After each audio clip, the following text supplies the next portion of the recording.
The much anticipated summit between President Biden and Russian President Vladimir Putin lasted over 3 hours yesterday in Geneva, Switzerland. On the table, cybersecurity, human rights, arms control, and Ukraine. Joining us now to help us break it all down is our foreign affairs expert. She is an expert, Nayyera up this morning with us. Good morning, Nayyera. Let's talk about this. It was huge. It was big. It was much anticipated. They both made it very clear. We're not friends. It's just business. What do you think about the whole tone of the meeting overall? I think it was a welcome return for many people to what's considered normal and stable. And both of the presidents used that word, stability. They also talked about each other's experience on the world stage. Now, granted, Vladimir Putin has seen at least 5 presidents in his tenure and has also expected to be there for 10 more years. That's the benefit of being an autocrat. You get to play the long game against the United States. And that's some of what President Biden was really trying to get down to brass tacks about.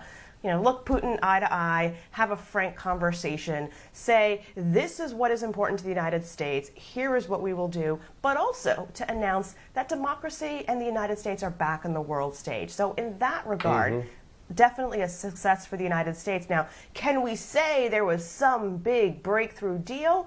No, but it was not the erratic up and down. Is Russia going to be in the White House interfering in our elections? Some of those questions in that way were put to rest. Absolutely. It's a different administration and it's a different day. They talk about Alexei Navalny, the political prisoner. You talk about cybersecurity. But President Putin was playing that whole whataboutism thing. Like, oh, yeah, we got some issues over here in Russia, but what about the issues you got here in the United States? Citing the Black Lives Matter, the insurrection, of course, here in the United States on January 6th.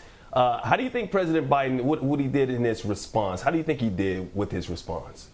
It was important that President Biden and Putin did not do a side-by-side press conference and get into either a tit-for-tat conversation or a bromance type conversation. So that was strategic and made sure that President Biden was at least prepared to talk about broader issues that affect the American public and speak directly to the American public, which is actually what Putin was doing. He was speaking more to the American public than he was even to the Russian domestically. And what he did there in talking about Black Lives Matter in a very law and order context, he referred to them as an extremist group. And then he said that the people who attacked the U.S. Capitol were just people who were looking to bring their grievances, their political grievances, to Congress. So very much tapping into that right-wing rhetoric, the white supremacy rhetoric that we hear in the United States. And when Putin complained about human rights violations, Guantanamo Bay still being open, America being in Afghanistan, that was appealing to the left of the United States. So he has clearly spent time, he is a former KGB agent after all, analyzing and examining the divisions in the United States. And that's the key thing, is he is aware of those divisions and he will exploit them to his advantage. BLM terrorist groups, the people who were part of the coup on January 6th, nice people, kind of sound like his buddy Trump a little bit there. Before we let you go, do you think Biden did a good job of reestablishing the administration, the stance that the United States has had for many years before Trump came in there and played buddy-buddy with Putin all those years?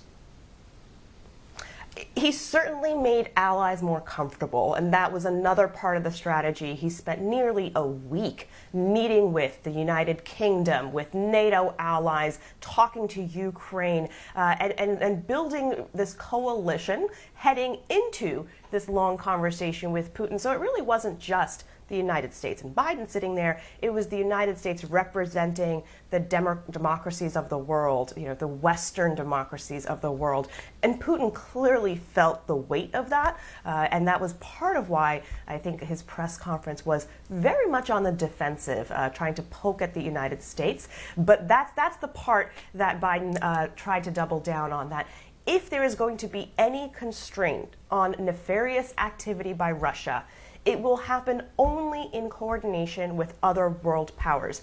sanctions work. Sanctions work even more when multiple countries do them. And that's the piece that's going to make Putin pause next time, is understanding that Biden is going to be working in coordination, with friends, not America alone anymore, but you can be America first as a leader.